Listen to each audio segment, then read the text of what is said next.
హిందూ సంస్కృతిలో అనేక ఆచార సాంప్రదాయాలు ఉన్నాయి. ఇప్పటికీ ప్రజలందరూ ఈ సాంప్రదాయాల పట్ల ఎంతో గౌరవంగా ఉంటూ వాటిని ఆచరిస్తూ ఉంటారు. ఇలాంటి సాంప్రదాయాలలో ఒడిబియ్యం కూడా ఒకటి. సాధారణంగా వివాహం జరిగిన తర్వాత పుట్టింటి వారు తమ కూతుర్లకు అప్పుడప్పుడు ఒడిబియ్యం పోస్తూ ఉంటారు.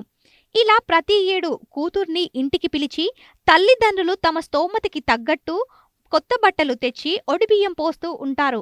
అయితే ఇలా ఆడపిల్లలకు తల్లిదండ్రులు ఒడిబియ్యం పెట్టడానికి గల కారణమేమిటో ఇప్పుడు తెలుసుకుందాం. ఒడిబియ్యం సాంప్రదాయం గురించి పండితులు ఏం చెప్తున్నారంటే, సాధారణంగా మనిషి శరీరంలో నాడులు కలిసే ప్రతి చోట ఒక చక్రం ఉంటుంది. ఇలా మానవ శరీరంలో 7 చక్రాలు ఉంటాయి.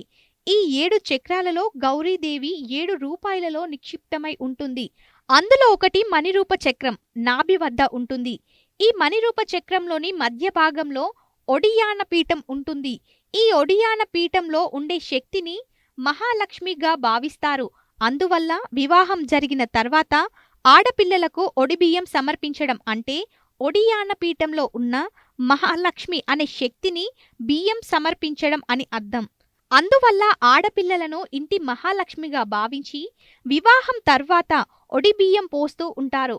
ఆ సమయంలో కూతుర్ని మహాలక్ష్మిగా భావించి ఆమె పక్కన ఉన్న భర్తని మహావిష్ణువుగా భావిస్తారు. తల్లి ఒడి అంటే ఒక రక్షణ నిలయం. అంటే మహాలక్ష్మిగా భావించే ఆడపిల్లలు తమ పిల్లలు, కుటుంబ సభ్యులకు రక్షణగా నిలుస్తారు.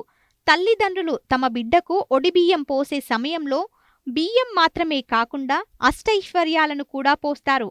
అంటే తమ బిడ్డ జీవితాంతం అష్టైశ్వర్యాలతో తులతూగాలని ఆ తల్లిదండ్రులు ఆశిస్తారు.